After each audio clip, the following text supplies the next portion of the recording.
My name is Father Michael Stalla. I am the spiritual director for Hope's Garden. Today we're going to talk about how it can be very merciful to limit or completely stop any contact with a narcissist. Narcissism is a condition that a lot of people are suffering from. Perhaps it's not a huge percentage of the population, but unfortunately in those circles of Hope's Garden, it seems to be fairly common because it is something that takes a lot of work, including spiritual work, to help people to heal from. Narcissism places the person in the center of the universe. To be honest, a child does this. A child thinks of the story of their lives as they're in the middle of the whole story, and that everybody relates to them. What they do outside of those rooms is completely mysterious to them because it all relates to them, and therefore they continually try to move things according to their own desires. It's only in maturity that we realize that the story isn't always about us, and that other people have their hopes, their needs, their desires. They are worthy of respect and dignity, and they're not here just for our sake. And a person who has not developed that level of maturity, perhaps you'll find narcissistic tendencies or right into full narcissism.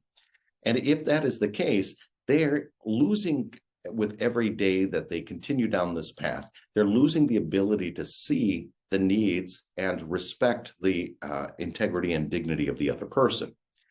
As a result, they continue to sin, and it gets graver and graver as time goes on, as they become more and more comfortable with the relationship. They will say nice and sweet things so as to get you to agree with whatever it is that they're looking for. But then if that doesn't work, they'll try other tactics, which will make the other person miserable or make them feel insecure so that they can still get whatever they're looking for. They will use various tactics in order to manipulate the situation for their own desires and wants, without any respect for the needs and wants of the other person. So in order to avoid them going down that path and continuing to sin, we have to have a good level of communication. We have therapy for them, and we talk to them about, what it means when they act this way. At some point, if they've continued with the behavior for too long, they become unaware that they're even doing it, and becomes less and less capable of changing their approach, changing their way. Even if they're able to say the words, you can tell in the very next instance, they go right back to their old patterns of living. So once you start seeing this pattern in a life, when you realize, I've put up with it long enough, I'm putting my foot down, and then they change only for a time and go right back to their way of behaving, then you start to realize, it might be even beyond them to really change without some significant therapy, some significant help. However, if I stay in the relationship, they'll continue down that pattern. And as long as they get whatever that they're looking for, as long as they get that little boost that they can manipulate me on some level, they're going to keep doing it. The most merciful thing to do is not to allow another person to sin. Every time they sin, they're going to be answerable to God about this, even if they're unaware that it is sinful. So I'm not going to give them the occasion of sin. In addition, one day they will stand before the throne of God, and they will see all the destruction, all the negative things that they've done. And they will be very embarrassed before God. Preventing them from going down that path, even on one occasion, would be very merciful, because that is one less embarrassment they're going to have to answer for. One less thing that they're going to turn around and say, boy, I wish I didn't do that. God willing, I hope that they find healing. When they find healing, they're going to look back over their lives and they're going to be very embarrassed for those moments.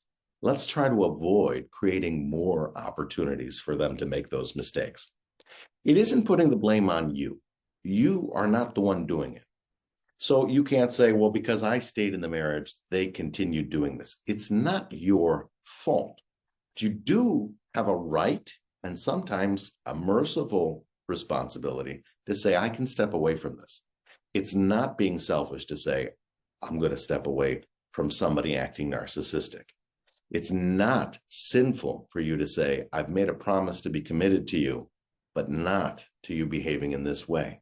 Sometimes we do have to have a separation so that they can stop the pattern of behavior that is very much against the plan of God for marriages, for relationships, for individuals. And so sometimes it is more merciful, and I would say oftentimes it is more merciful to step away in order to stop the pattern. Now, if you are going to re-engage with a person, I would do so with a professional, with a third party who can look at this objectively. Because as you separate, you're going to feel guilty feelings. They may not. They may not feel this depending on how far they've gone with the narcissistic thinking. So if they are fully narcissistic, all they care about is their ends. They will say what they need to say without being sincere. But you, in your sincerity, say, well, maybe I should give another chance. Maybe I should try. This is why you need an objective person to help negotiate and to see, has this person really changed? Or are they simply saying whatever they need to get you back to where he or she wants you to be? So it is important to realize that. Feel free to step away to stop the pattern of narcissism. You do not have to stay there. And in fact, you're being merciful, preventing somebody from the occasion of sin.